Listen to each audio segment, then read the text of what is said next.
Good afternoon and welcome back from lunch. I hope it was a wonderful meal. I enjoyed the lunch. Many thanks to our AC hosts. So I would love to invite our panelists to join me up here at the podium. First, it's Banjor Musa, Anawar Mahagoub, Nisrin,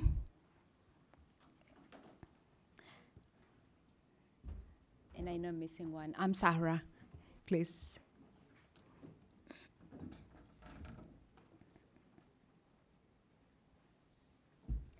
So for the format of our panel, I'm going to have each one of our panelists make their presentations, and then that will be followed up with a Q&A. I believe this format will allow us to be able to have a very expansive and integrated discussion.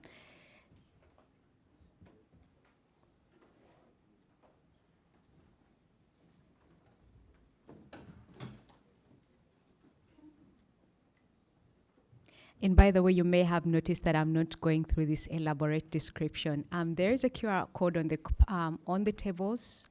If you really want to learn more about their speakers, of course, being here means they have a wealth of experience to share with us, but I'm leaving that for later for you to explore.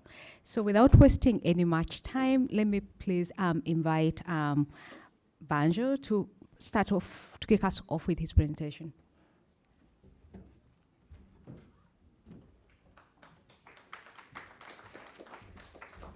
Thank you so much. It's a pleasure to be with you here today.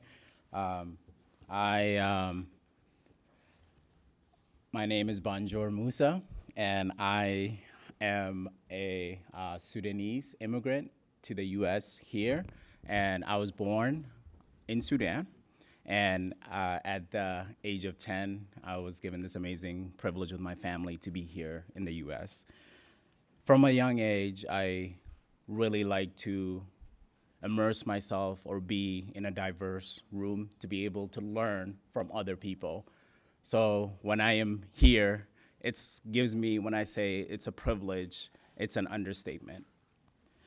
In my role, I also am an administrator with the state of Michigan in the Office of Global Michigan within LEO. But today, I would like to talk about Sudan, and to put an emphasis in that we are resilient. That is the conversation, or that is what I would like to add to this conversation that we are having today. So the privileges that I have been able to gain being here, one of them being education, has opened up a lot of doors. Being able to graduate with my bachelor's and then with my master's to be able to serve as a Peace Corps volunteer in West Africa and Sierra Leone. So I'm a big advocate for grassroots and relational intervention, dialogue, and peace building. I'd like to first start with there is so much that's happening that's affecting Sudanese people. I know there's a lot of statistics, a lot of information, background that was given to us earlier today regarding what is happening in Sudan. The numbers are just catastrophic. You have 11 million displaced people in one country. And you have 3 million since this conflict that are outside.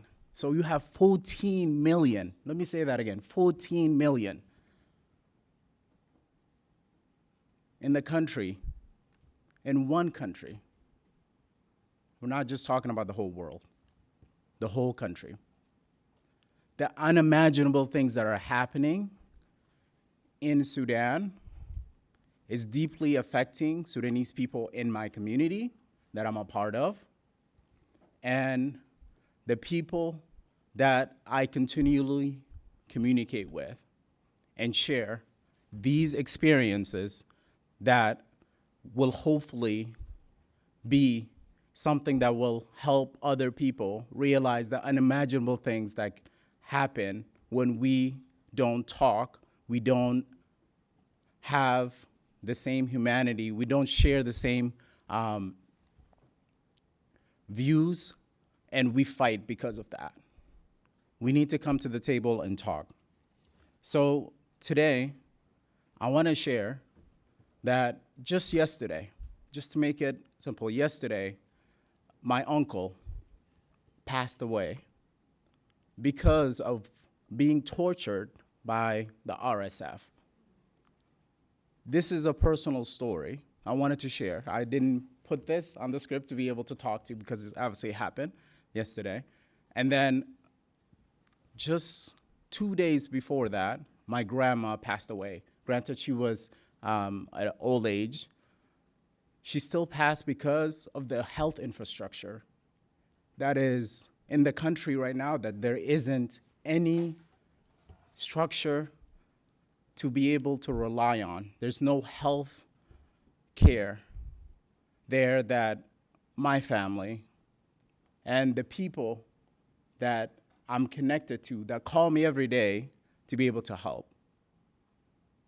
So I'm here to humanize the people that are struggling and make it personal a little bit, because it's impacting also the work that I do a little bit.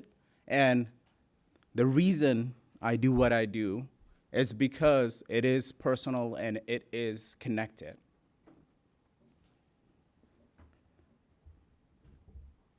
The Director General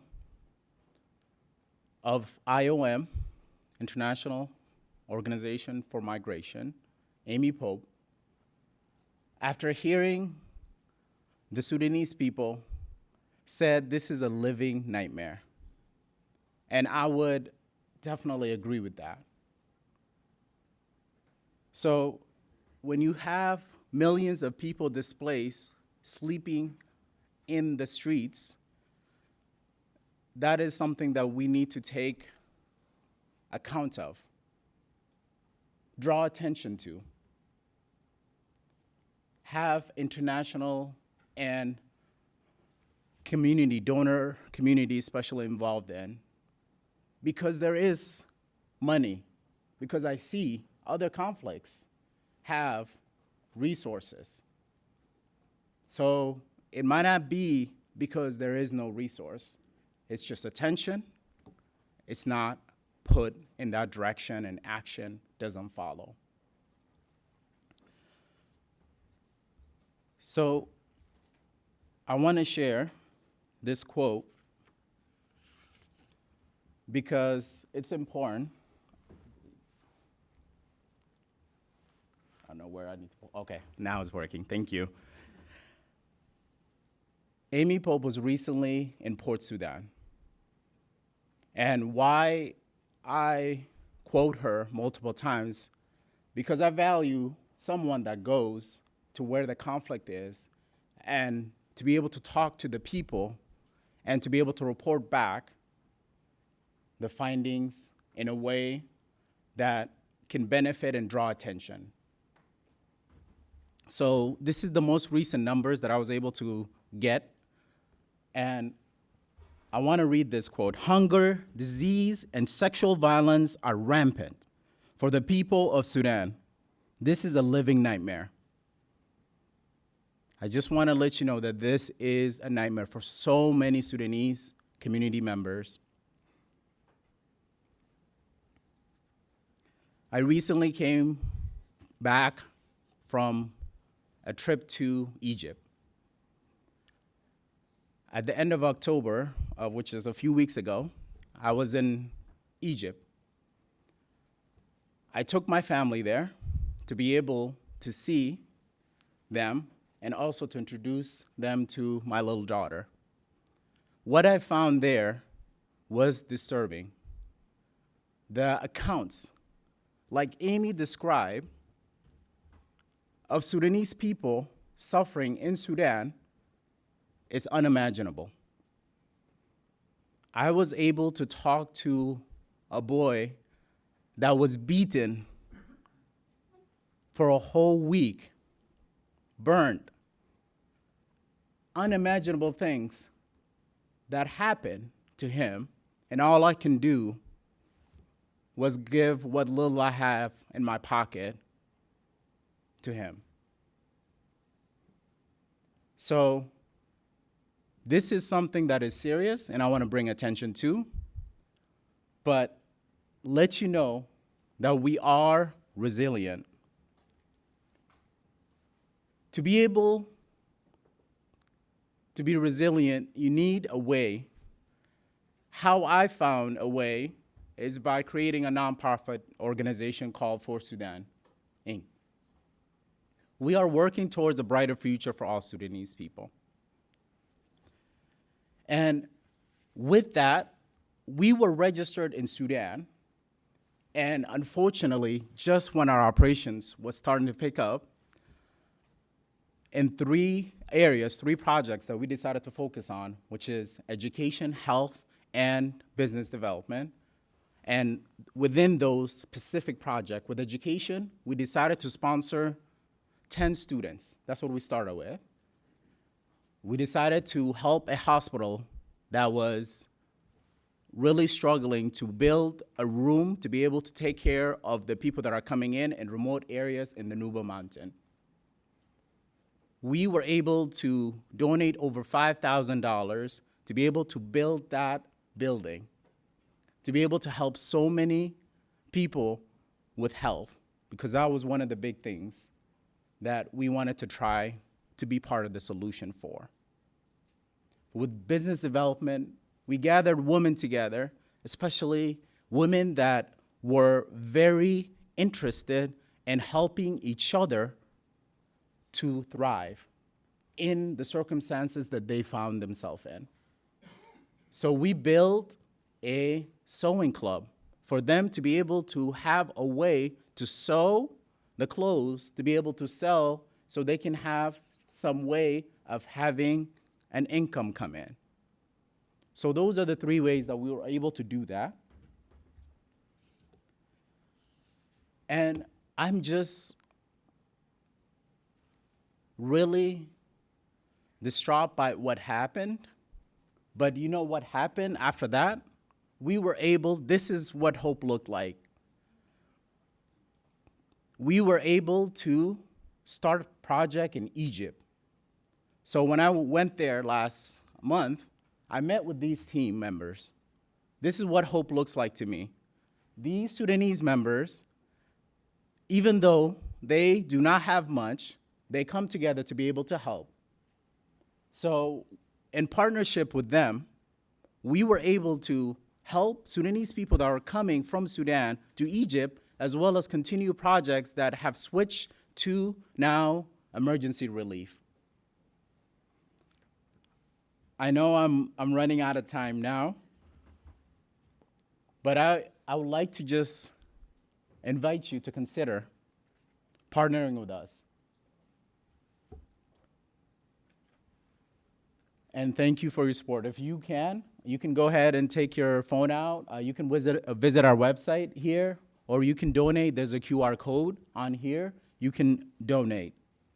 I want to conclude by saying this. The crisis in Sudan is multifaceted, involving complex political dynamics, severe humanitarian needs, and desperate requirement for peace building. While international aid plays an essential role, its effect is limited by political manipulation and economic dependency. The obstruction of aid by warring factions exacerbates the situation, highlighting the need for political solutions that break this cycle. However, grassroots efforts provide the most promising path towards sustainable peace. By scaling these local efforts, strengthening civil society, and ensuring better coordination with international partners, there's hope for a recovery process that prioritizes lasting peace and rebuilding of Sudan. Thank you so much for your time today.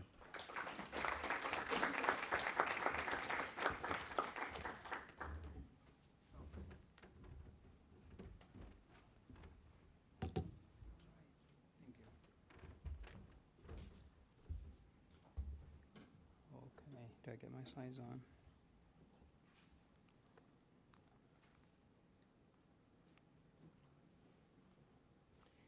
All right. Hello, everyone. Thank you all for being here.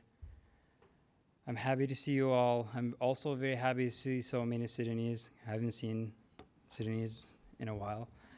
I'm a student here at Middle East and North African Studies, and I arrived here last year for my master program. I've been through part of the struggles after the war, but it's nothing compared to what Sudanese are going through right now. So thank you all for coming.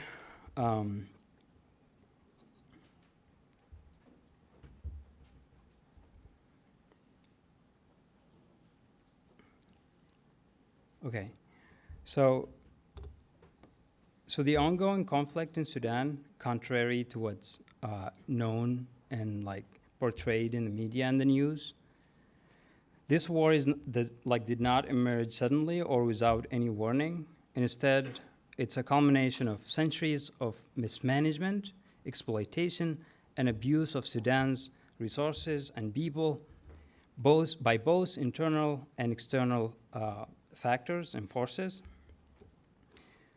So Sudan colonial past laid the groundwork for its struggle. The Turco-Egyptian colonization of Sudan in the 19th century disrupted the local society's economy and political structure. This era of exploitation was driven by pursuit of gold, slave, and other resources. Despite the fierce resistance of Sudan, the colonizer, armed with privilege and forces, they imposed their will. The pattern of exploitation continued during the Anglo-Egyptian control and the colonization of Sudan under the guise of civilizing missions. This narrative thought to justify colonial invasion while ignoring the damaging impact on Sudanese communities. One of the most lasting consequences of colonial rule was the deepening of regional, ethnic, and religious divide, particularly between the predominantly Muslims in the north and the diverse, marginalized south. Those divisions would later erupt in a civil conflict, culminating the eventual separation of South Sudan in 2011.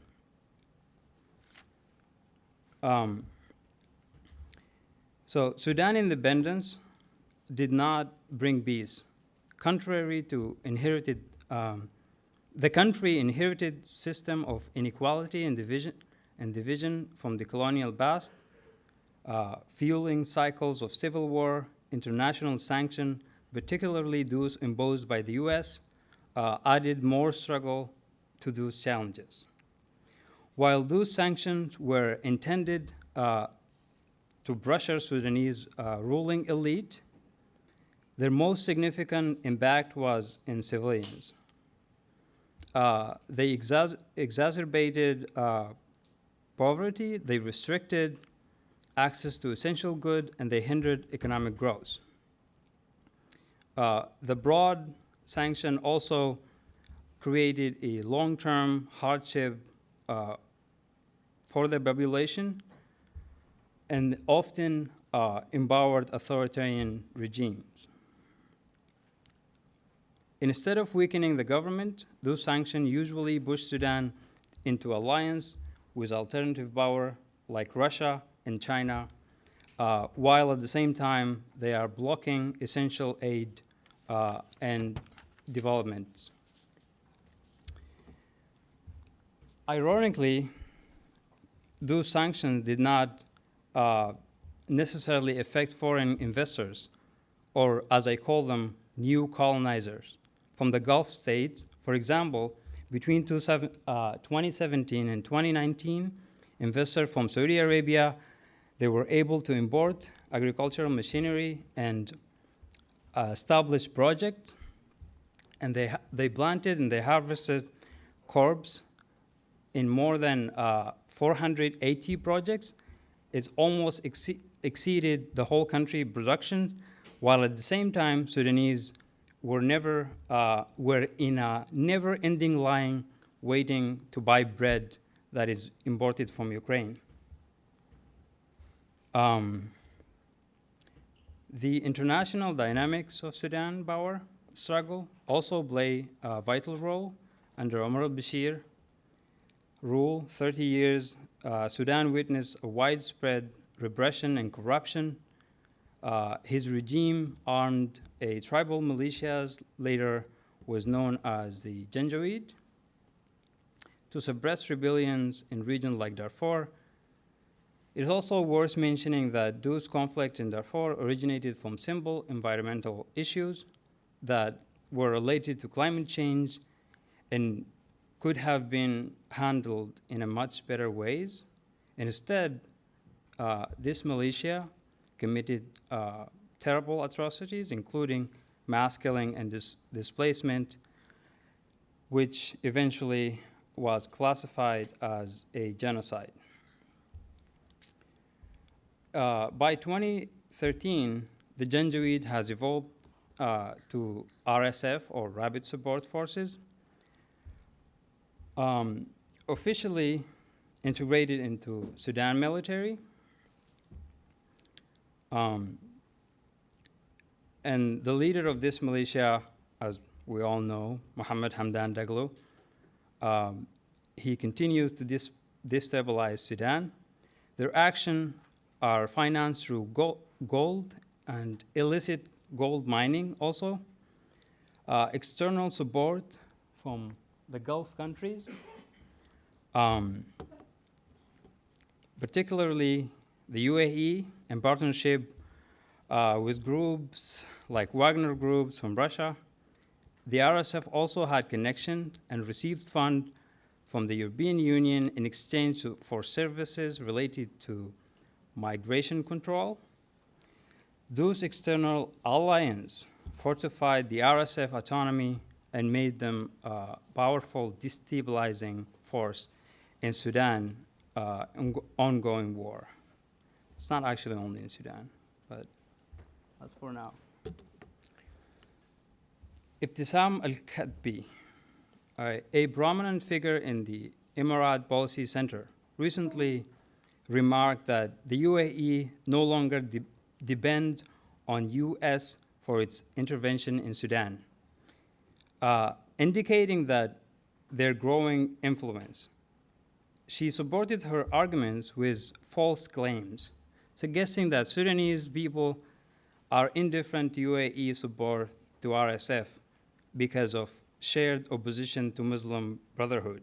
However, the majority of Sudanese, while rejecting the Muslim Brotherhood, they also oppose the UAE exploitation of their country, in this case of our country, resources, and its malignant role in fueling the violence.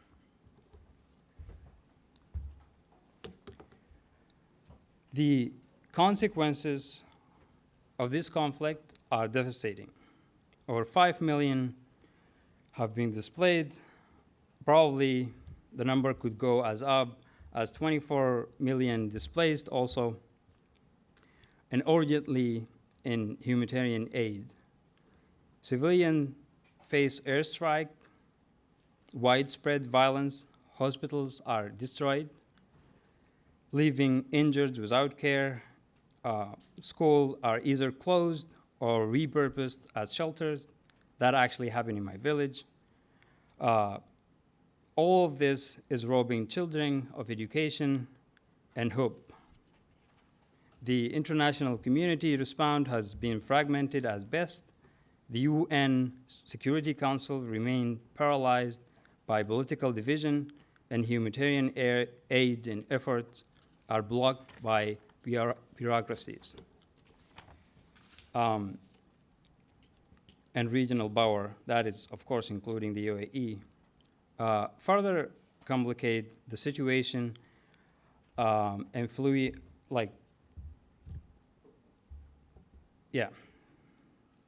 So in conclusion, The war in Sudan is not just a local crisis.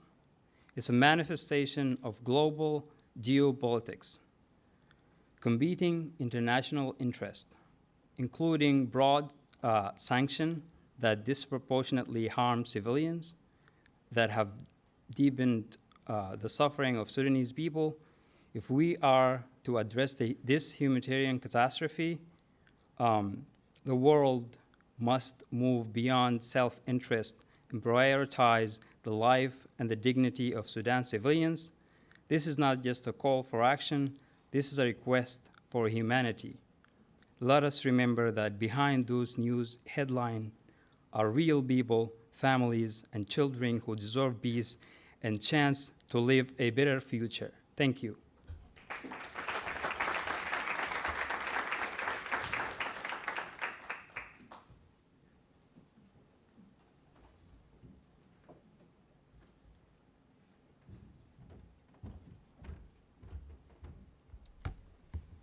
Hi, everyone. I just want to say thank you to the organizers, especially Yusuf Hassan, for allowing me to be here. I come to these gatherings mostly to listen and learn, and also to try to align and coordinate our organizing efforts in the diaspora, and I'm therefore very honored to be among so many people whose work has shaped me in profound ways. As you know, we've had a very long history of state violence, repression, and systemic marginalization of vast areas of Sudan, and something like 6 successful military coups, some of which lasted for 30 years. We've also had a very long history of popular resistance against the state.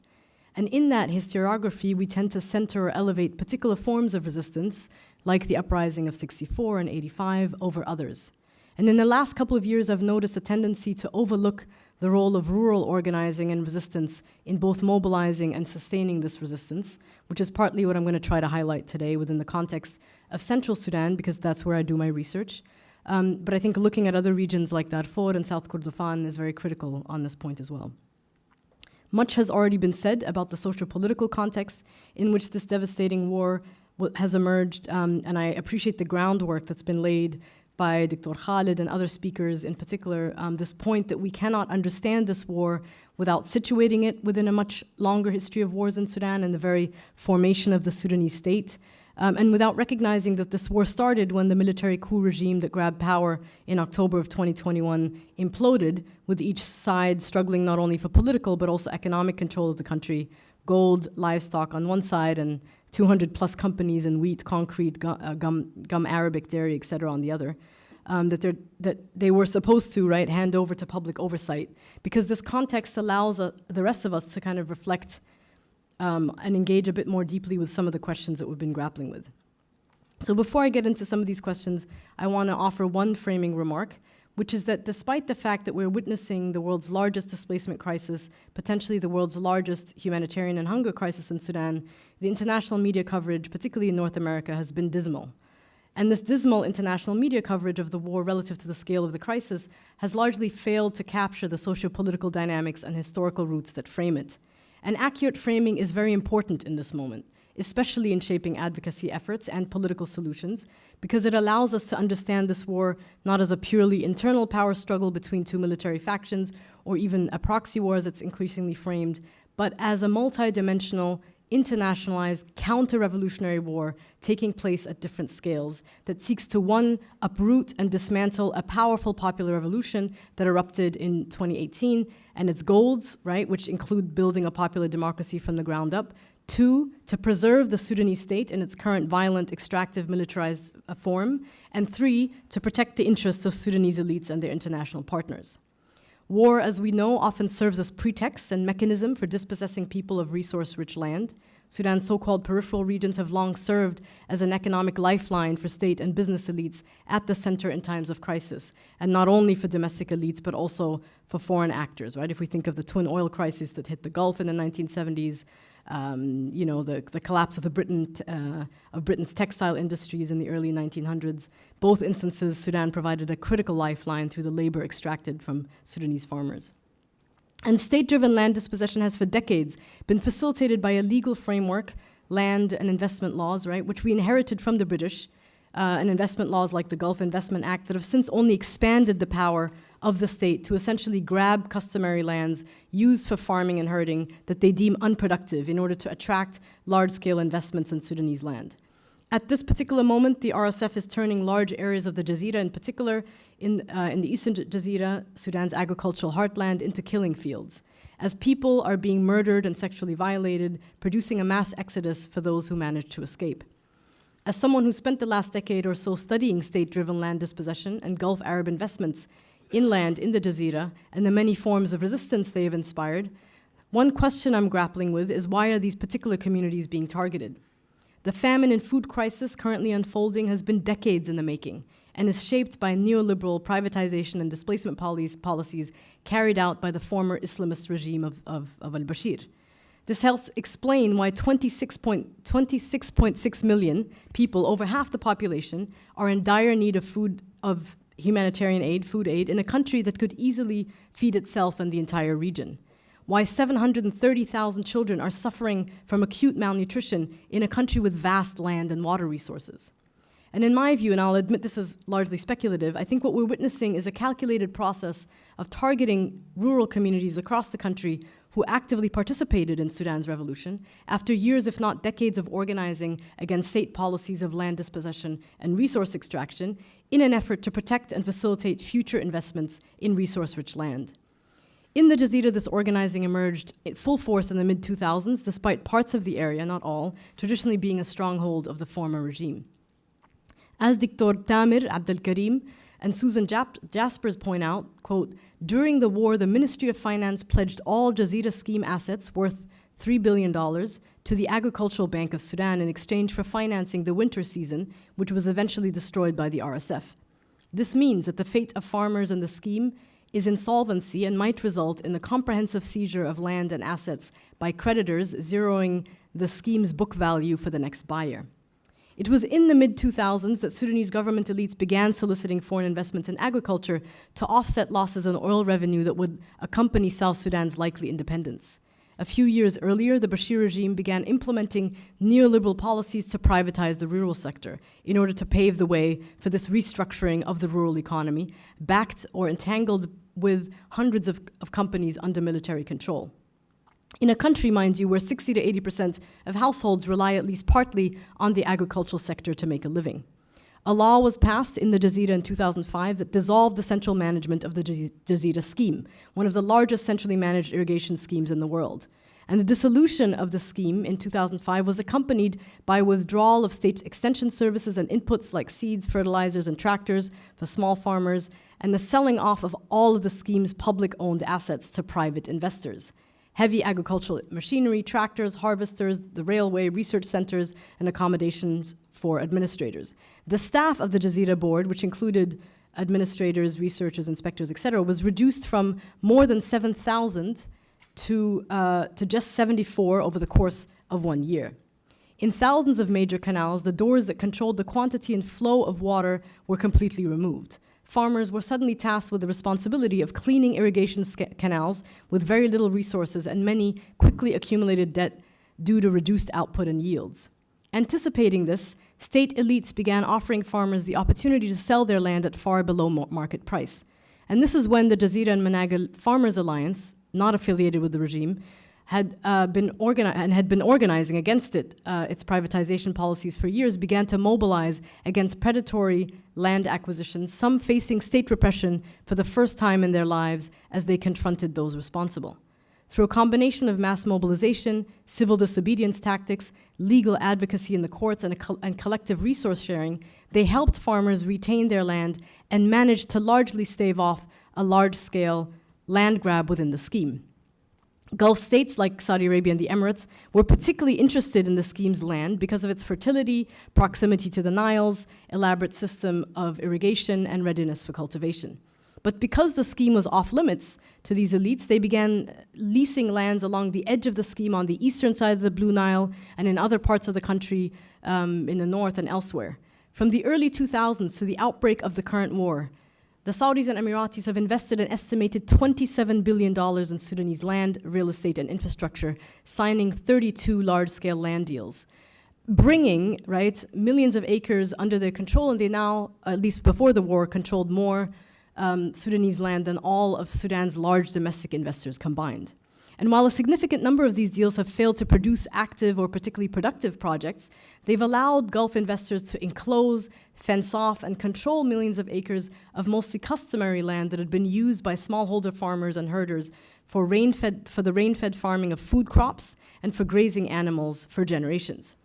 And those that are productive, are partially productive, are mostly growing very water-intensive, high-yield alfalfa and rhodus for animal consumption that gets shipped off to dairy farms and companies like Al-Rawabi, Al-Mara'i, etc. in the Gulf. And this tells us two things. One, that the acquisition of Sudanese land is about much more than simply food security for Gulf investors. And two, that land is doing a particular kind of work here beyond just food production. It's helping to consolidate the relationship between Sudanese and Gulf elites and is providing ways for the latter to funnel financial resources to those in power. Outside the scheme, this restructuring and these shifts in land ownership have led to a mushrooming of medium-sized domestic-owned agribusiness farms who are taking advantage of the labor of dispossessed small farmers.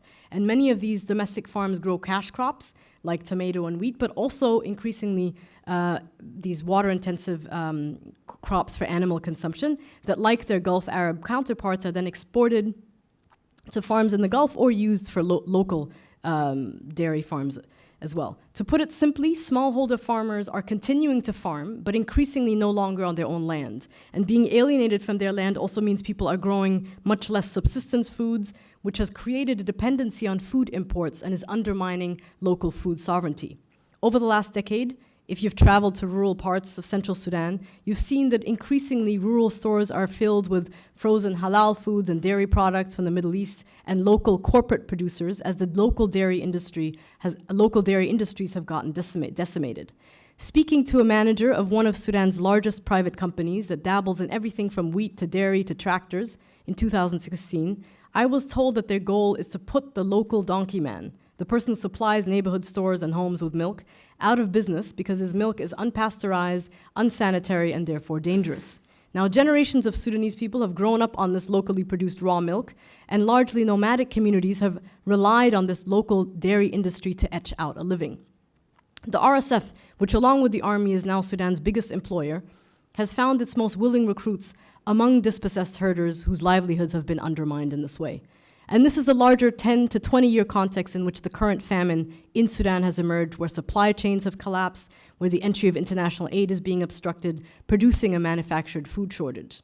Beyond murdering and displacing farmers in the Jazeera, the RSF has also looted grain storage facilities and farm inputs, destroyed critical agricultural infrastructures and machinery, and prevented people from planting. Talking to the Farmer Alliance organizers who've managed to escape, it's clear to them that this violence and destruction is not random, but that they're precisely targeting those places that mobilize resistance against state attempts to push people off their land in order to attract Gulf capital.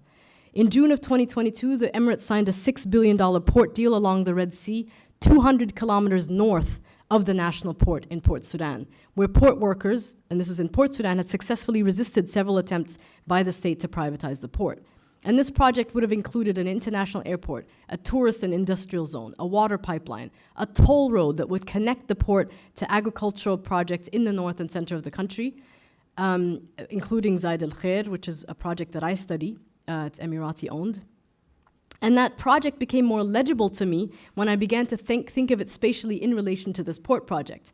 Because once constructed, the toll road would complete a strategic triangle encompassing an area of land slightly larger than the Emirates itself. The port would undermine Sudan's national port and serve to enable greater control over what comes in and out of the country. Now, this project was upended by the war. The army recently announced it was canceling the deal, but its initial announcement in 2022 prompted the Farmers Alliance and others deeply connected to food production to identify the UAE's desire to acquire a private port as part of an effort aimed at controlling transnational networks and circuits of production and distribution, aligning the interests of Sudanese and Emirati elites. And it is this historically situated, spatialized control over Sudanese land, food, water, and air, and how it's leveraged to exert particular forms of hegemony and domination that the 2018 revolution and the years of organizing that preceded it, particularly in rural areas, was threatening to undo. And I'm going to just skip this, but I'll just say that during the transition, farm union organizers were trying to influence the transitional government to reverse the 2005 law, and they were not really heard, even though they have a quite sort of comprehensive platform on how to do this, on what land justice could look like. And through this work, they kind of began to center the question of land in the broader revolutionary platforms that the resistance committees and others were developing. So I'm out of time, but I'm going to end with this. In the midst of the current war, as food aid is being obstructed by both parties, food convoys are looted and forced starvation is being used as a weapon of war, as the price of a gallon of gasoline has reached $4 and the price of a bag of flour 50,000 pounds, the Jazeera and Managil Farmers Alliance, in coordination with other groups like the resistance committees, have launched a WhatsApp and social media campaign called We Must Plant, Lazim Nazra. They have a well-thought-out plan of planting in particular areas people have been displaced to, in areas that are relatively safe, in quotation marks, right? And they plan to plant with minimal amounts of input, summer crops that require little fertilizers and pesticides, because of course there are no guarantees at this moment. And this plan also extends beyond Central Sudan to other regions and countries. I spoke, for example, to a member in Uganda, where in this area where people are displaced, the Ugandan government allocated them with a small plot of land to grow food. We at the Sudan Solidarity Collective have raised about $350,000 for emergency response rooms across the country, some of whom are dealing with a large influx of displaced people from the Jazeera at the moment, and for some of these rooms, we're the only external supporters. So I'm going to say this, as Alex Zawal points out, at the macro level, we need a ceasefire, we need humanitarian aid at scale and safe corridors and guarantees for it to reach people, we need protection of civilians, we need, as Yusuf Hassan argued, the resistance committees and other pro-democracy civil society actors to be taken seriously as political actors. And I would add that at the more local level, we need to support the grassroots solutions that are emerging from those that have been resisting state-driven land dispossession and resource extraction for decades. At the beginning of the war, we had community leaders in Darfur, for instance, reviving traditional methods of conflict resolution to challenge the ethnic divisions that are being revived and the militarization of civil life that has intensified through this war. We have the emergency response rooms across the country who emerged out of the structures and networks established through the resistance committees to lead local relief efforts in the face of an inadequate international aid response and absent service providing civilian state. And finally, we have campaigns like the Lazim Nazra campaign. If you'd like to support the last two, you can go to sudansolidarity.com. Thank you very much.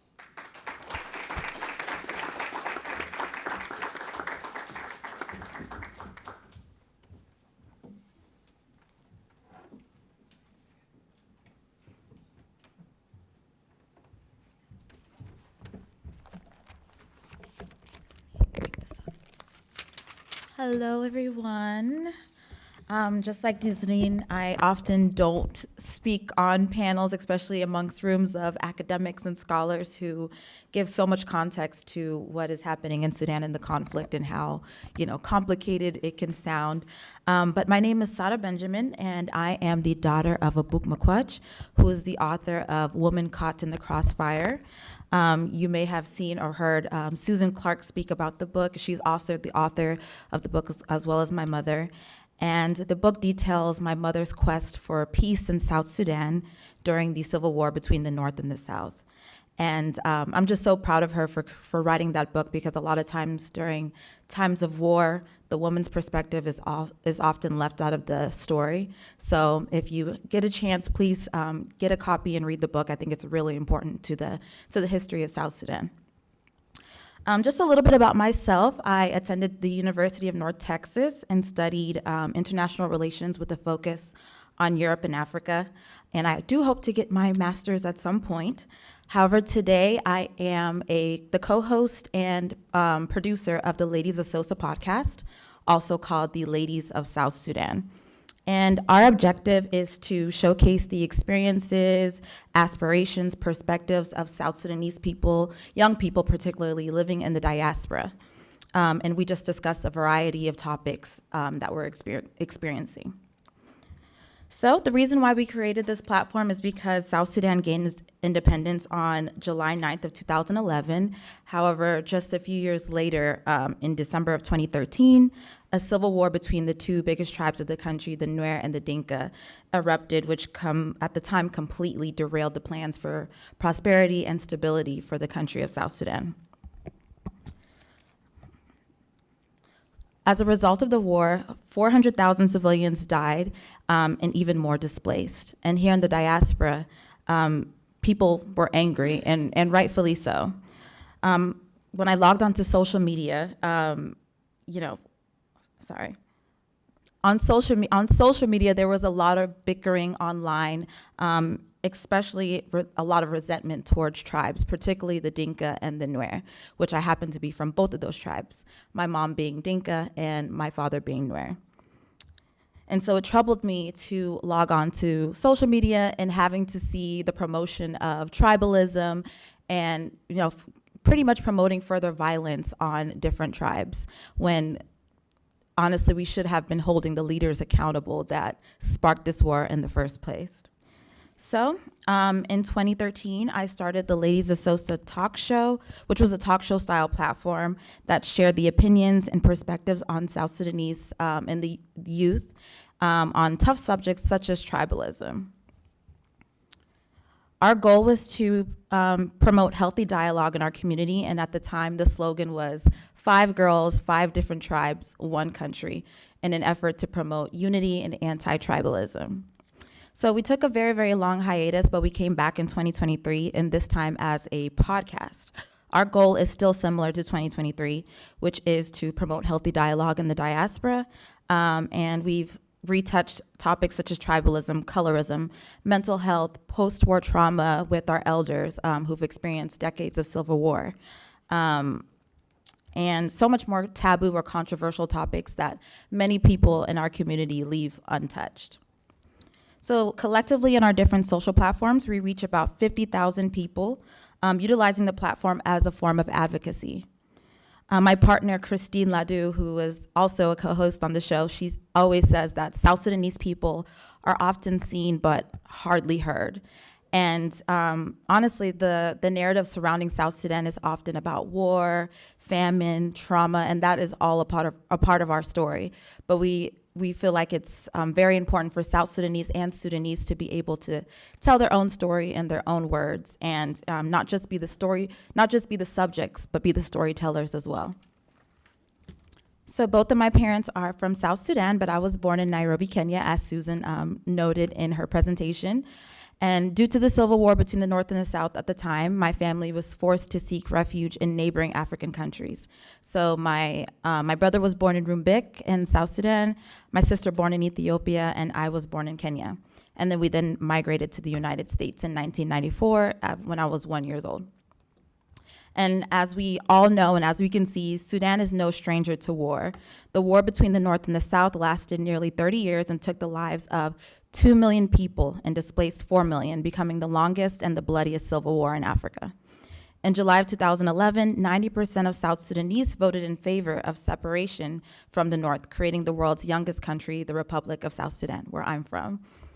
And although we are separate politically, Sudan and South Sudan still share so much culture, language, food, history, so much that no border can separate, how much history that we've shared with each other. Many of my family members also still live in Sudan and are impacted by the current war. I believe that most South Sudanese stand in solidarity with Sudan and recognize the devastation that war causes to civilians. However, there may be some South Sudanese who still feel bitterness because of bitterness towards the North because of the long decades of civil war from 1983 to 2005. However, I think it's important to recognize that both of our issues are interconnected. And truth is, both sides suffered under Bashir's regime.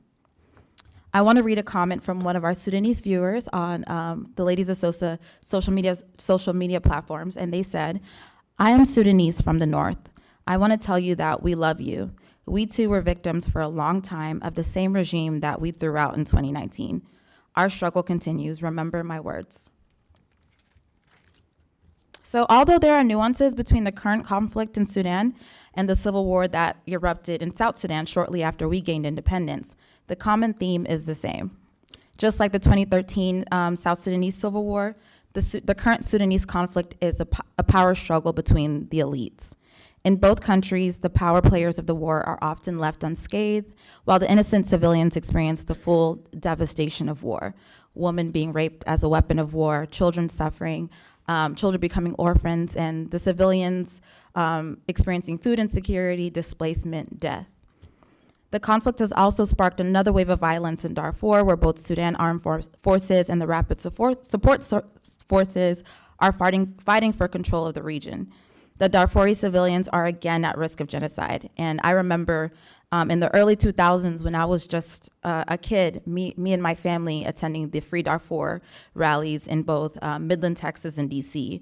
And this was before the split between the North and the South. So just like Darfur, the southern part of Sudan experienced genocide and ethnic-based violence against non-Arab tribes, which we can relate to as South Sudanese as well.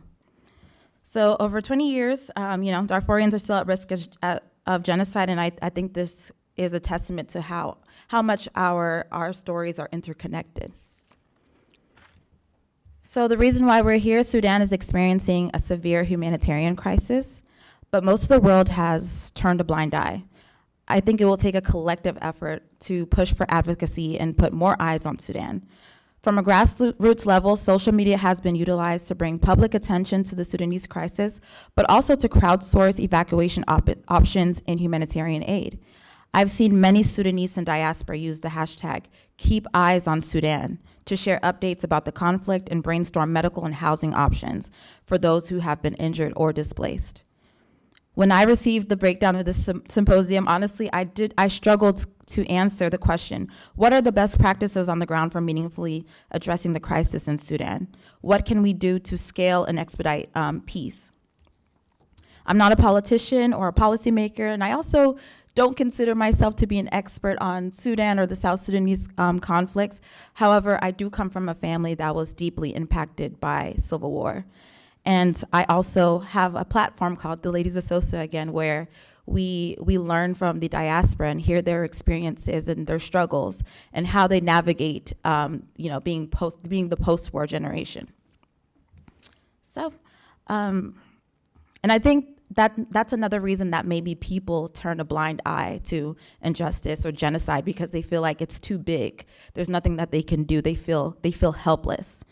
In the context of South Sudan, many Sudanese that I've spoken to on the platform say there's nothing that they can do for South Sudan because South Sudan is ran by corruption and they just feel like there's nothing that they can contribute. And I reject that notion. So we use the Ladies of Sosa podcast to brainstorm ideas and be a beacon for hope for the South Sudanese diaspora, because if we lose hope, we lose everything. So I would like to extend the Ladies of Sosa platform to advocate for South Sudanese and bring awareness to the crisis. To advocate for Sudanese and bring awareness to the crisis. As long as our platform exists, there should be no reason that this war is overlooked, at least by our audience. I also believe in the importance of Sudanese and South Sudanese being able to tell their own stories in their own words. I hope during this symposium I can connect with students, scholars, policymakers, those directly or indirectly impacted by the war to share their stories and expertise on the platform. I also want to read a comment when we interviewed Hassan Aruni, who was a former BBC journalist of 20 years who spent a lot of time in South Sudan, and he left this statement with our viewers. You are the embodiment of what South Sudan could have been and could be if the country is allowed to have peace, and if the people of the country are allowed to have freedom to just be the best that they can be. The youth's potential will not be realized so as long as the country is in conflict. His words speak to the consequences of war and how innocent people, and especially the youth, are deeply, deeply impacted. The future of the youth is at stake, so it's extremely important for us to continue to push awareness for the conflict in South Sudan, and still South Sudan as well, our people, one people. I and Ladies of Sosa will do our part in bringing awareness to the atrocities and humanitarian crisis happening in the region. And I also urge all of us to use our voice and our platform, no matter how big or small, to keep eyes on Sudan. Thank you.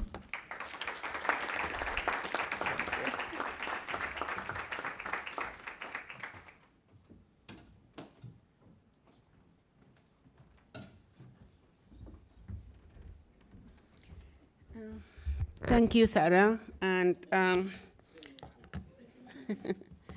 so I would like to echo what Sahra and Nisrin have said about being grateful for the opportunity. What did I do? For the opportunity to be here and also connect with all of you, particularly some of those whose work has really grounded my trajectory. I'm really grateful for Dr. Madani and Dr. Salman Baldu and many of you here. So for those of us who have been working on issues around conflict, post-conflict, and migration, the situation in Sudan is personal. My condolences to you and to your family, Banjor, and to many. And the situation in Sudan, in many ways, personal because of the lack of attention that the international community and people kind of devote to the question of Sudan. I just came from a 3-day conference in Detroit that brought about around 2,000 people, and most of the discussion focused on Palestine-Gaza kind of conflict, with very little mentioning of African conflicts, DRC, Sudan, little said about what is happening in Lebanon right now, in Haiti, and in other parts of the globe. So, and part of the kind of outrage is in a sense that we don't talk, the kind of lack of attention or the lack of visibility to Sudan question is represented in the lack of compassionate media coverage. And like my title is Privileged Zones of Conflict versus Others. And while I understand that it is really problematic to compare and contrast human suffering and to quantify who suffered more than others, but the reality is that like the attention that the Ukraine crisis, to some extent the Israeli part of the Palestinian-Israeli current conflict is kind of the kind of attention in both mainstream media and social media. We don't hear as much about Sudan, if any. There is also a lack of outrage and a lack of solidarity or movement, grassroots movements to stop the war in the same manner. We don't see any prompt international or regional humanitarian assistance and attention to the situation in different parts of Sudan, and the lack of humanitarian kind of refugee resettlement, the same way that we have seen in different parts of Europe. I want to come to this slide in a minute. What am I doing?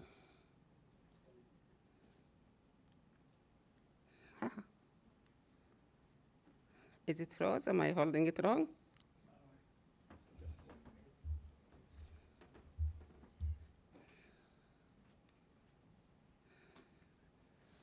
Too much technology.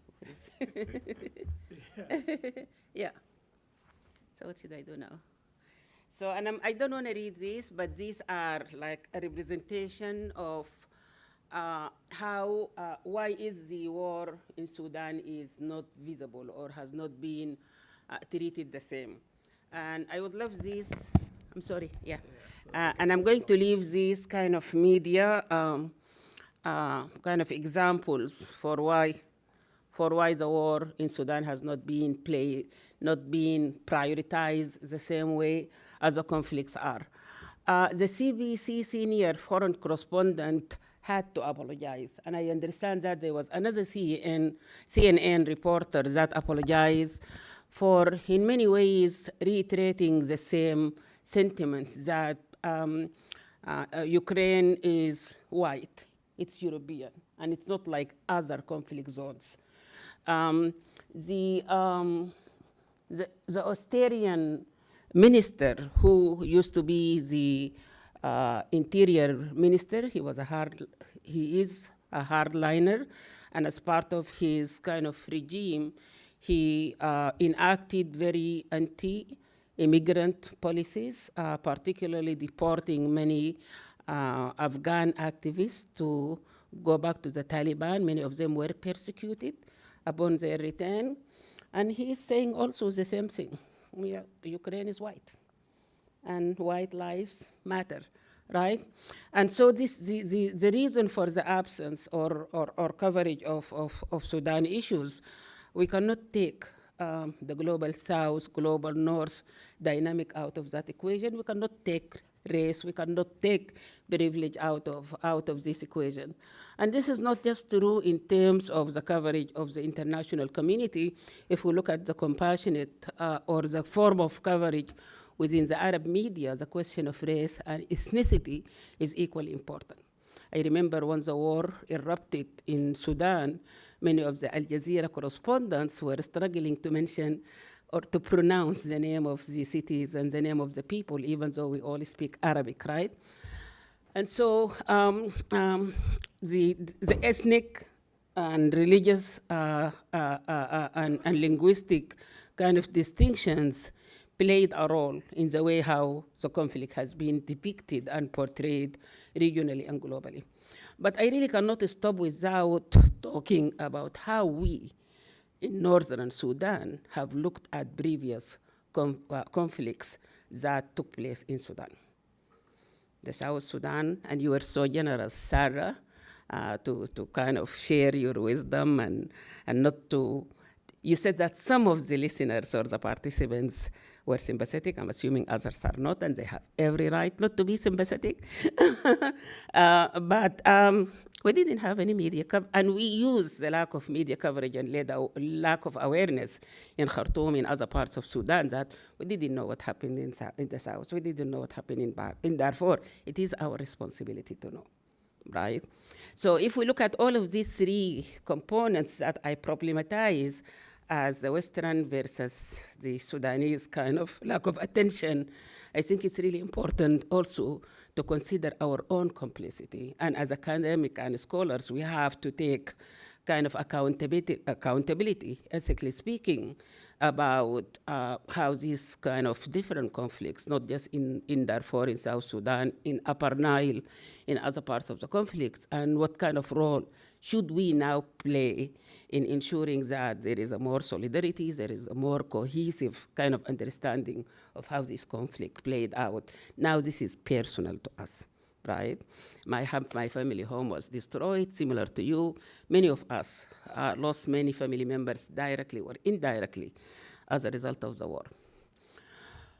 So I'm sorry, I'm really trying to kind of, I had to edit out some of my PowerPoint slides about the root causes and consequences of the war. I think you're framing, Nisrin, about this conflict is not an internal power struggle, and it's a counter-revolutionary kind of struggle, is an important one.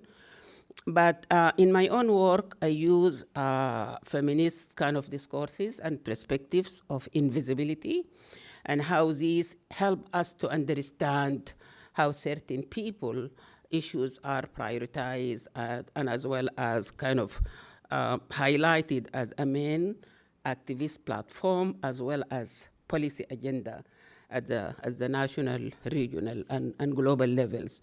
And what worries me about the situation in Sudan right now is not how these different identity politics, us versus them, and we see that very clearly in the Janjaweed attacks of these different areas in Al Jazeera.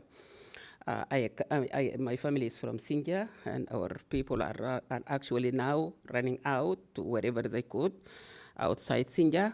But that kind of level of ethnicity, of gender, using rape as a war weapon, not just against women and girls, but against everybody as a means of sexual humiliation, class and religion and ethnicity. My worry is about what would this pose in the future, and what would the future of Sudan, regardless of how it end up being shaped out, what role these different isms will kind of will hold in our next future. The other component of the conflicts is the geopolitical. And the more I listen today about these different geopolitical kind of dimensions, the more I'm scared. I am more worried now than when I entered this room in the morning, right? I think you mentioned earlier, both Dr. Baldu and Dr. Madani, that the US is subcontracting the war to regional allies in the region.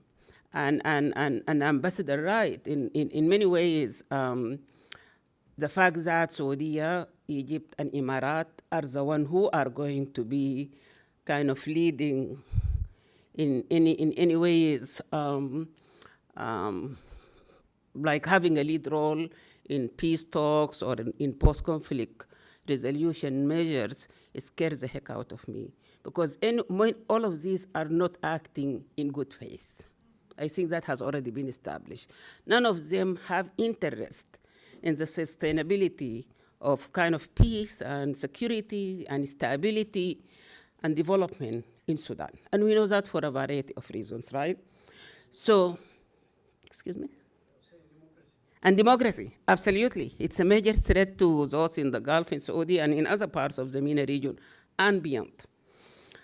So, and within the current Trump administration, who would do whatever, we know that from his previous kind of regime. As I said, that is really a scary scenario, and please assure me before the end of the day, because I don't, I want to come the way I came, enter here.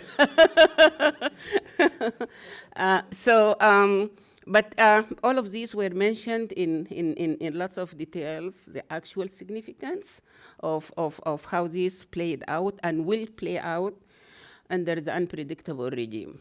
I wouldn't talk much about gender implications. I think much of that has already been covered. We know that displacement in Sudan, in Darfur, and in the south, and currently maybe in other parts of Sudan, is not a consequence, but rather a deliberate strategy of war. We know the gender consequences. I think that has already been addressed. I really want to focus on the lessons that we have not learned from previous conflicts, and what would they contribute. We have always been looking up for Western countries for solutions. Part of it was forced on us, but for the most part, we look for the West. And the reality is that South Sudan, who struggled and still continue to struggle with the post-conflict situation, have developed certain strategies and skills and activist movements and groups, women solidarities, and all forms of solidarities that we could learn from and maybe utilize. We don't need to reinvent the wheel after whatever this situation end up to be. We can look at neighboring countries. Rwanda, this is how many years now? 24, since 94. I'm really bad in math. 30 years. Rwanda managed to really kind of come out of the genocide in its most brutal form as a flourishing, I wouldn't say democracy, but as a stable place. Rwanda has the highest representation of women in politics at the global level, right? And their kind of post-conflict measure institutional reforms and different forms of transitional justice led to that. Liberia, right? Liberia managed to, and thanks to the women movement in Liberia, managed not only to get rid of Charles Taylor and end up with the persecution of Charles Taylor, but electing the first female African president, Madame Eileen Johnson Sirleaf. And Sirleaf's presidency wouldn't have been conceivable without the activism of the women. There is this kind of documentary that I really recommend called, what is it? Pray the Devil Back to Hell. Pray the Devil Back to Hell. And it's available online for free, but it talks about the activism of Liberian women and how they organize across ethnic, religious, and different divides and came together.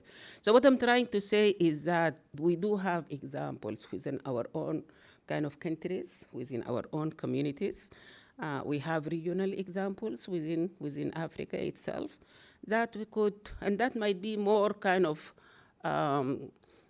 share certain roots or what's the word?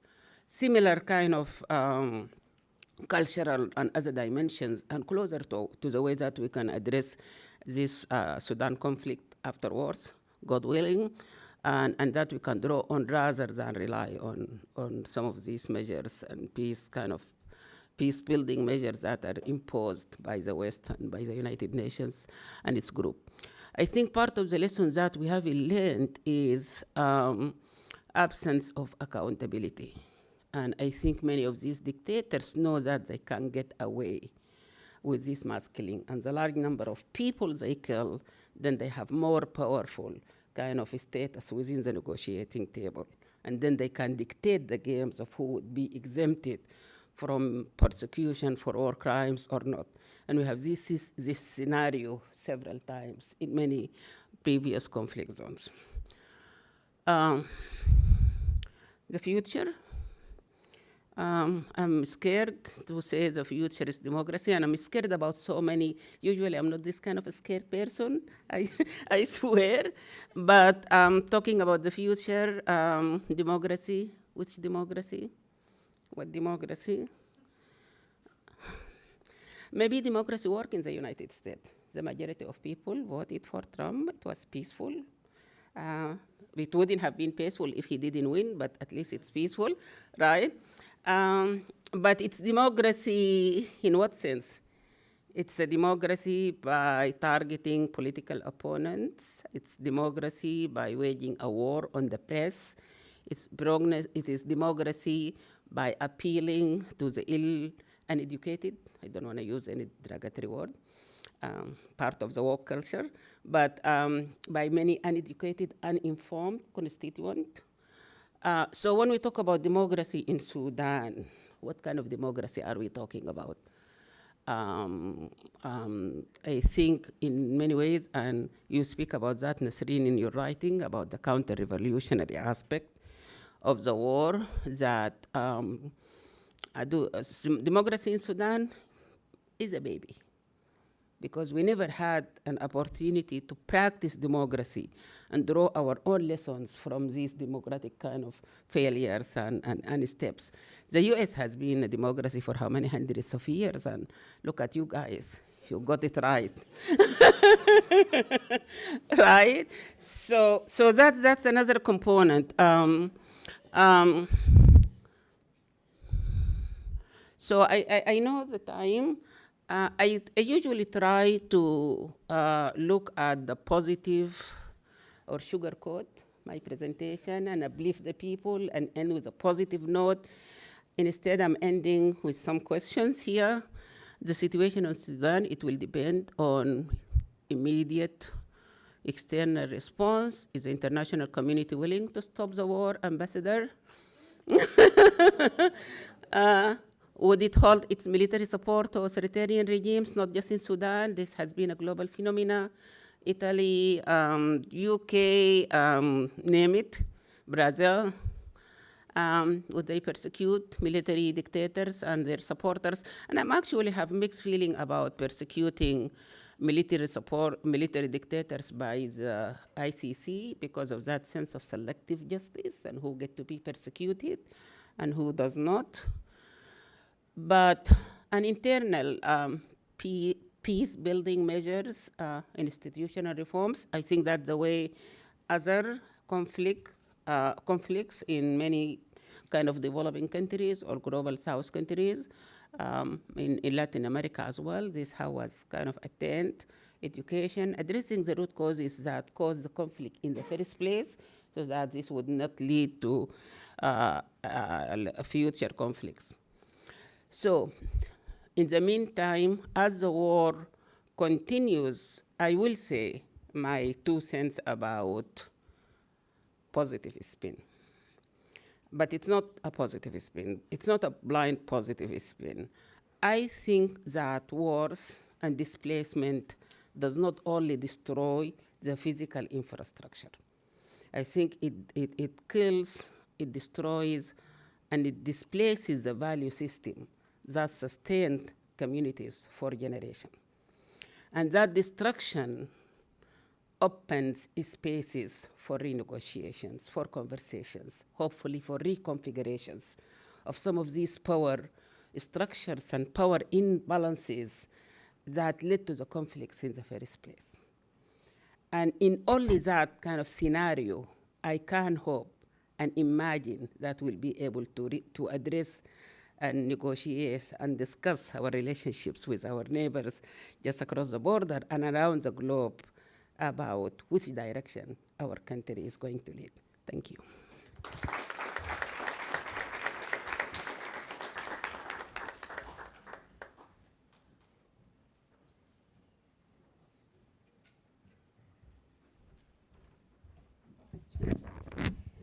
All right. Thank you so much to our wonderful panelists. I've really enjoyed learning more about Sudan. Note that as a Ugandan, I do not understand the situation. I actually having to do some work in the camps up in the northern part of the country where we are hosting thousands of refugees, and the situation is dire, even for those who are living out of the country. I mean, when we talk about the invisibility of the conflict, it's the humanitarian crisis that is continuing to unfold even in among displaced, where food aid has been cut and thousands of people are starving. So we really can't emphasize how much of a crisis this is. But at this point in time, let's invite questions from the audience for those who want to know more. Yes.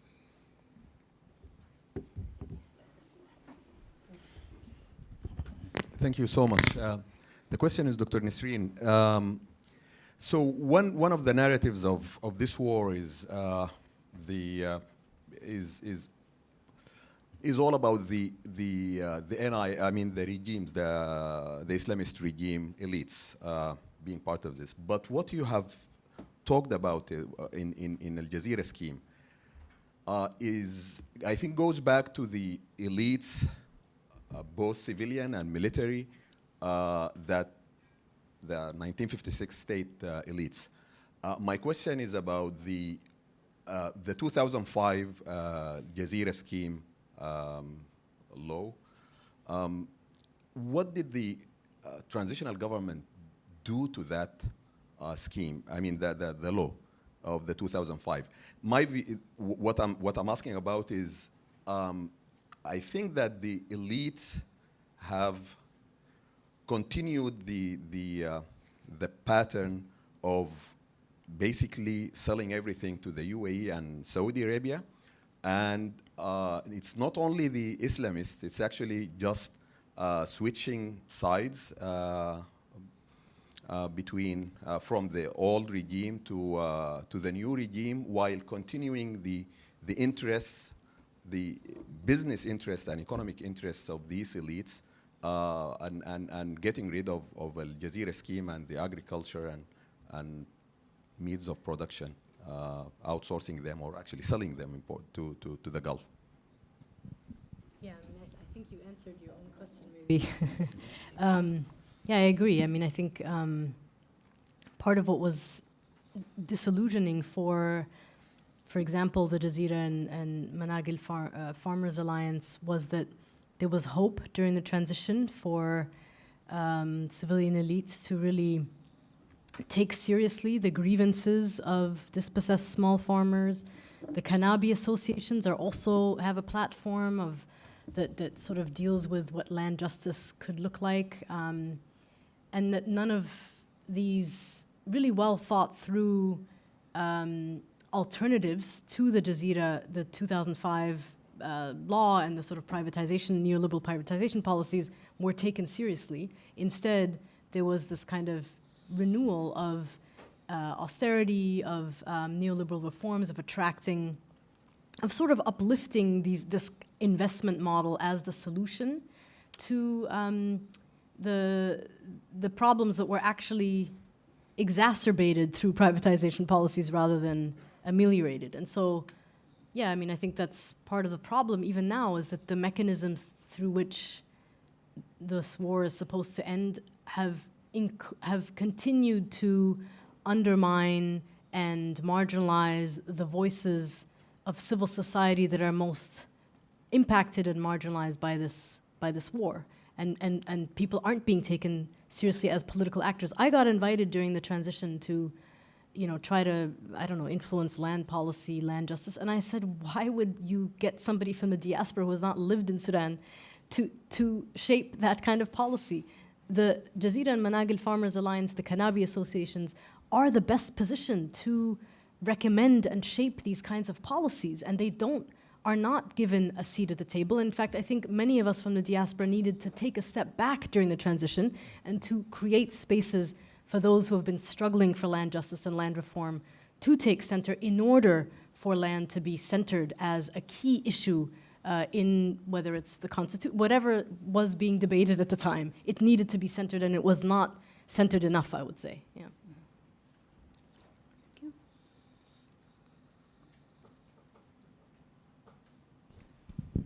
Hi, thank you. This was a really good talk. My question is for Amani. I wanted to ask, kind of stemming from the previous sessions, do you believe that an African Union-led mediation process could potentially promise a more better and stable peace agreement than a non-African mediation process? I know we talked about the negotiations on Sudan that was happening in Geneva, led by the United States and co-organized by Switzerland, but I wanted your thoughts on what do you think a potentially African-led process could maybe result in? So, African unions, absolutely not. But but honestly, I think there are kind of lessons to be learned from different movements, different grassroots groups, different kind of constituencies that endured, survived, are on the other kind of front of the conflict. And as I said, we don't need to reinvent the wheel. There are many useful lessons that maybe would work in future Sudan or might not. But at least there is a place where we can start. We need to humble ourselves and look at these different, we just need to kind of abandon that mindset that the West has a solution and that it has to be UN-based or INGO-based. And they are not necessarily. They have been, I will give credit to the West and to the efforts that the United Nations and many kind of Western and American at a better time were able to do. But I wouldn't rely completely on that. And I'm not assuming that all African lessons are going to be compatible and useful to Sudan. But we need to be in a position where we'd be able to figure out which alliances to forge and which existing ones to strengthen and which one to abandon.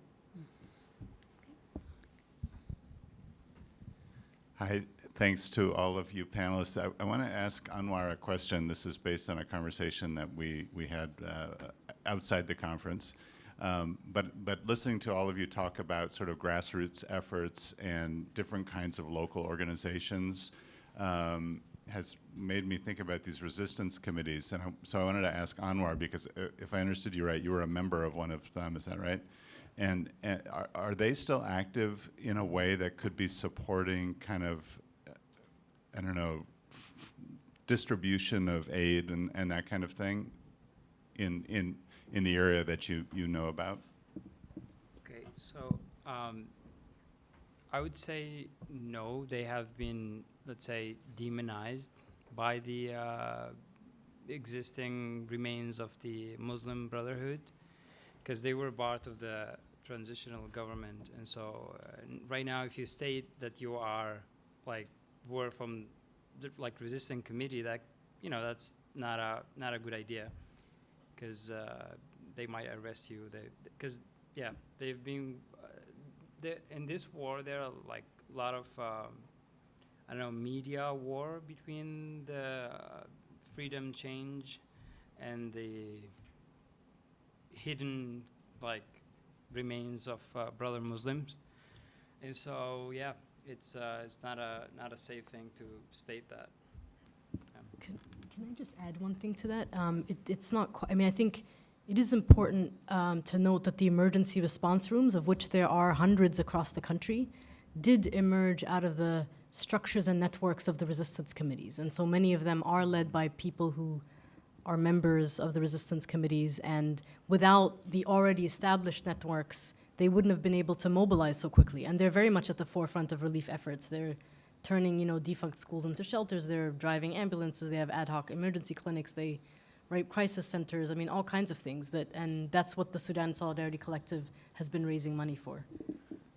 Thank you. So just to clarify, and I have an ulterior motive for this, which is just I'm trying to support people in the area where my excavation has been. So there's a network of, I'm just trying to understand you, emergency response rooms. That's what they're called? Yes. So they're called, in Arabic, Ghuraf al-Tawari, but emergency response rooms. There's a website. You can go to khartoumerr.org to look specifically at the work that the Khartoum ones are doing, but we're supporting ones in Dungula, Gadarif, Kassala, Darfur, Bor Sudan, all over the country. Right. Yeah. Okay, thank you. Oh, yeah. So our website is sudansolidarity.com. And we're looking specifically for small monthly donations so that we can sustain the work so they don't have to become dependent on other kinds of funding. I think it's very important right now for them to get funding from people rather than institutions or whatever. I mean, yeah. So. Oh goodness! Hi, thank you all for being here. Your insight is very much appreciated. I have a question. I know, Ms. Amani, you mentioned how, in relation to democracy, much of Sudan has looked to the West, and I know some of it was by force, and you mentioned that, but why would you look to the West? Because it seems like everything that the United States has touched has been brutalized, colonized, and otherwise destroyed.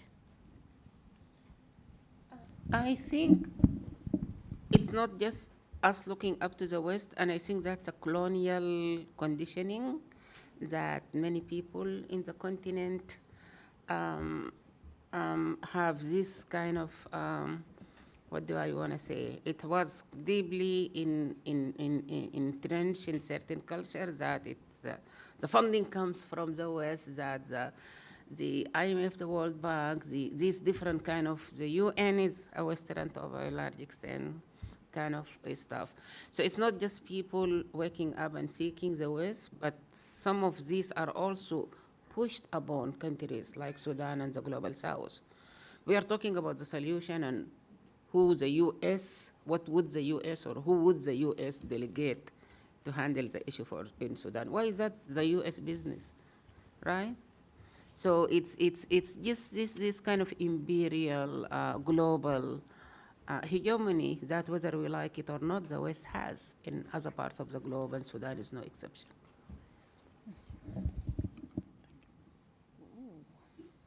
All right, 3 more questions. 2 more. Okay, 2 more questions. Mike.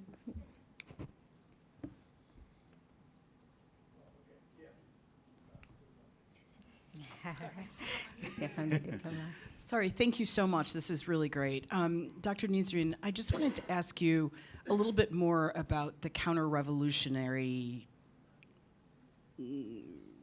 root cause, or if you could just expand on that, because I think that framing, along with the other things that you said, the land and whatnot, but that's a very specific kind of framing that would guide the kind of interventions that would make more sense. Before Dr. Nisrin answers, I'm going to take 2 more questions, and then we'll get the panelists to respond. Hi. Also, I'm Sudanese American, and I appreciate seeing the different diverse Sudanese to represent this symposium. So seeing the representation from the North, the South, and I'm sure the East and the West is represented as well.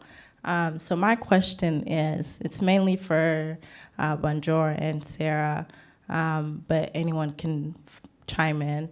At what point do you think the Sudanese people will take accountability for the ongoing war? And why are we so dependent on the Western world?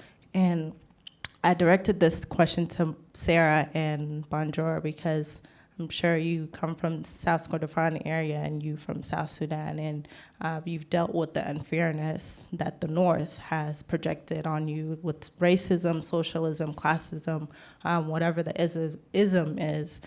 So why now is Sudan being highlighted? Because the war is in the North more than what we experience in the South and South Kordofan. Yeah, my question is to Sahra. You mentioned that occasionally you get messages of support from youths in the north of the country, from the Sudan. So I wanted to know whether there are other ways in which the youths of South Sudan and Sudan are organizing to bring about peace in the region, other than just occasional messages of support. Questions. Okay, to answer the first question, as far as why does it seem like the conflict in Sudan, why Sudanese people are paying attention to what's happening in Sudan as opposed to what happened when we were part of Sudan as well as South Sudan. One way I can put it is I think that oftentimes you said that media, you said that now you guys have to take accountability as far as realizing the injustices that are happening to people that may not look like you, may not be your same skin tone, or may not be from the same tribe as you.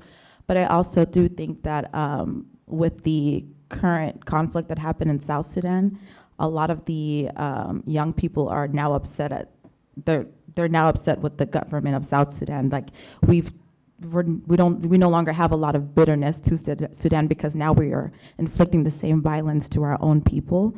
But as far as just how we were treated at the time, South Sudan was treated, we were marginalized. A lot of people from South Sudan do feel like, how come nobody paid attention? That people turned a blind eye to our genocide and our issues and everything that we've been through, and now. Still Sudan, it's still a forgotten war. Nobody's really paying attention, but at least there's talks here with Sudanese people. So I think some people feel like we wish that this could have happened for South Sudan altogether. But at the end of the day, injustice anywhere is injustice everywhere, right? And hindsight is usually 20/20, and you learn and you realize that something that happens to your neighbor can, even though it's not happening to you, you never know when that's gonna happen and fall on your doorstep. So we all should pay attention.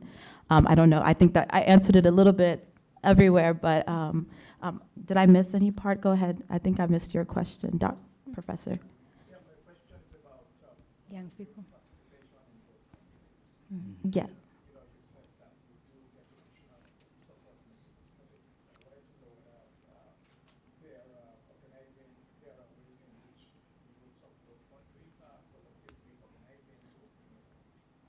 Yeah, so with the Ladies of SOSA platform, we do get a lot of support from Sudan and both Sudanese and South Sudanese. And honestly, it's also opened my eyes a lot because with the dynamic between South Sudan and South Sudan, I also thought that, the North never liked the South. That's what you were taught when you're growing up. Like the people from the North were your enemies. They're the ones who treated you poorly. But then with this platform, you learned that everybody suffered under the same regime, and how much people from the North, maybe some people did turn a blind eye, but at the end of the day, what can you do when you're under a dictatorship? And you just learn that there is a lot of support out there from both regions and both sides. As far as organizations, there are some organizations in Dallas that are at least doing their part. I know for South Sudan, doing their part to send money back home, get housing for people in South Sudan because a lot of people are being displaced. And so, just doing the very grassroots levels of just sending money back home, that's something that I tried to do, send money to family members. And I know that's very, that's not a long-term strategy, but I think everybody at this point is doing as much as they can do to help with the conflict. So, yeah. If I can be brief here, I'd like to thank you for the question, and I would like to just answer the question, when will we take responsibility? I think international aid is very important. It's crucial, actually, for emergency relief. That's clear. But oftentimes right now, political division and economic instability right now has definitely hindered the aid that is in Sudan. And whose responsibility is that? It's the people that are right there, that are the two that are under the leaders. And I think what you were saying regarding rebel roving or going around, that is, people need to take responsibility for that. And we need to hold those people accountable. And I'd like to also speak into like economic dependency on foreign aid risks long-term dependency. And we need to start to see how we can get away from that. So, and start by talking to the people on the local level. As a Peace Corps volunteer, as a returned Peace Corps volunteer, I understand the powerful action that can happen in the local level that can spur change from grassroots level all the way up. So I want to emphasize that. And I have seen a lot of that work too in connecting with people in the Nuba Mountain to be able to help them, because for a long time they have been neglected. The climate change affected them. And we have turned a blind eye to those people that are in that region.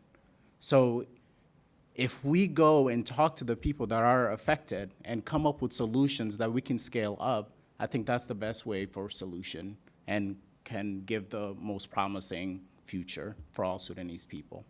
Thank you.